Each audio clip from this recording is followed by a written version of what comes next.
Long before the world knew him as Alexander the Great, he was just a boy with a lion's heart, a philosopher's mind, and a father who probably needed parenting classes. Born in 356 BCE to Philip II of Macedon, a man who could weaponize charisma, and Olympias, a queen who claimed descent from Achilles and maybe raised snakes for fun, Alexander's destiny was basically preloaded. A child of myth, a prince of chaos, a therapist's dream journal. When most kids get homeschooled, they learn math from their mom and maybe dissect a frog. Alexander? He got Aristotle. Yes, that Aristotle. The inventor of logic, father of Western philosophy, and guy who probably wouldn't do well at a party. It wasn't long before Aristotle was feeding young Alex lessons in ethics, science, politics, war, and why moderation is key, though clearly Alexander ignored that last one. His education wasn't just royal, it was weaponized. A curriculum for conquest, a syllabus for supremacy. Now, let's talk about Philip II, the father, a man who turned Macedon into a military machine, conqueror, strategist, loudest guy in every room. Young Alexander, he was both idol and obstacle. Living in his father's shadow wasn't easy, especially when your dad keeps winning wars and hosting banquets like he's the Zeus of the Balkans. So what do you do when your father is the ultimate alpha? Simple. You one-up him by conquering the known world. But first, there's a little matter of regicide. In 336 BCE, Philip was assassinated. At a wedding. Nothing says Greek drama like getting stabbed between vows and appetizers. Rumors spread like wildfire, especially the one where Alexander might have been involved. Because, hey, who doesn't want to be king before dessert? At just 20 years old, Alexander inherits Macedon. No pressure. Just lead one of the most volatile regions in history, avenge your father, and unify a blood-soaked kingdom. And while you're at it, why not invade Persia? While most 20-somethings struggle with laundry, Alexander was crossing the Hellespont with a few thousand of his closest heavily armed friends. Most kings send a new-to-the-throne email. Alexander? He marched straight into enemy territory and picked a fight with Darius III, king of Persia, as if it were a contact sport. At the Battle of Granicus, Alexander's cavalry charged headlong into Persian forces like they'd read the manual and decided to ignore it. He nearly died. But then again, nearly wasn't in his vocabulary. Legend said whoever untied the Gordian knot would rule Asia. Alexander looked at it, smiled, and sliced it in half with his sword. Problem solved. Philosophy class dismissed. By 332 BCE, Alexander liberated Egypt from Persian control. The Egyptians, ever pragmatic, crowned him pharaoh. And Alexander, ever opportunistic, accepted. He even visited the oracle of Ammonius at Siwa Oasis.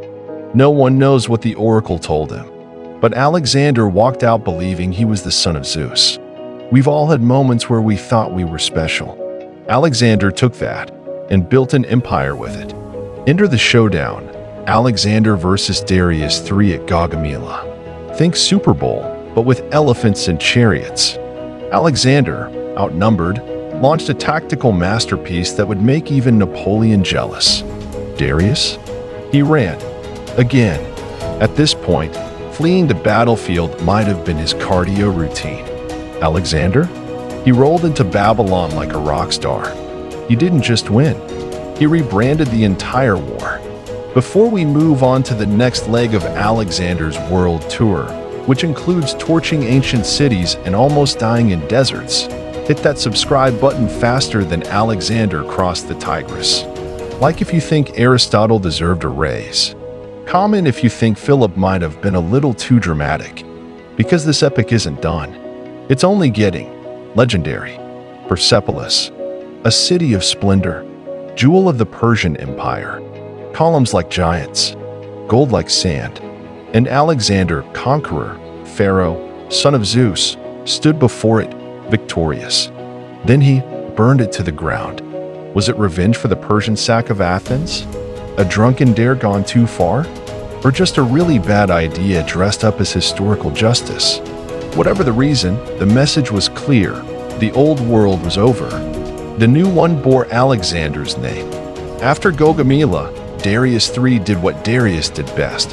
He ran, but he wouldn't make it far. Alexander pursued him across the Iranian plateau, only to find his corpse, betrayed by his own satraps. Alexander wept.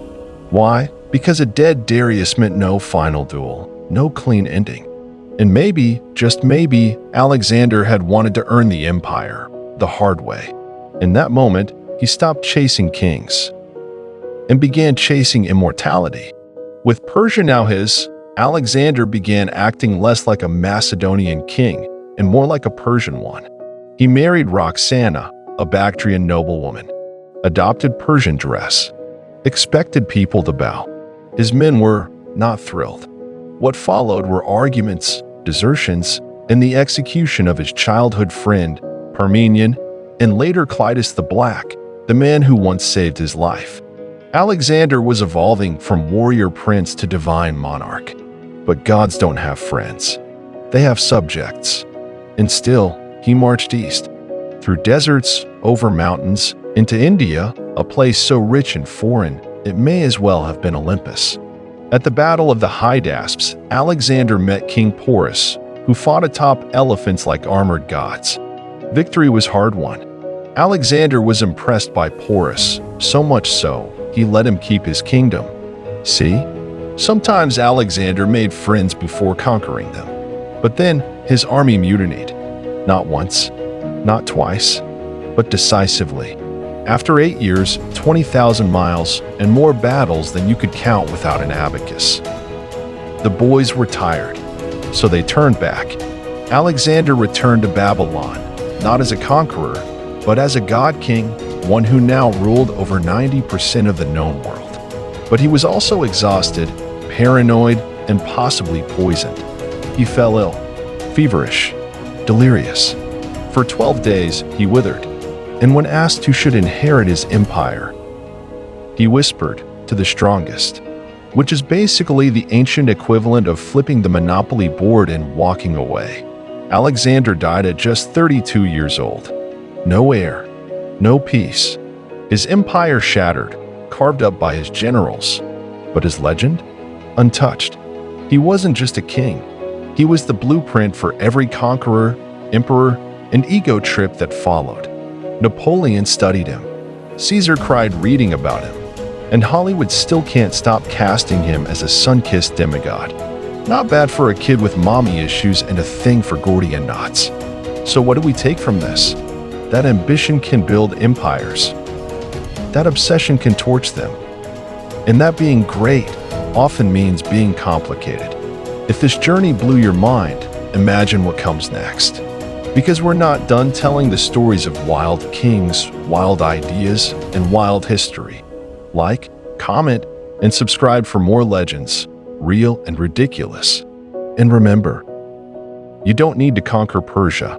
Just conquer your day. Start there. Greatness begins with breakfast.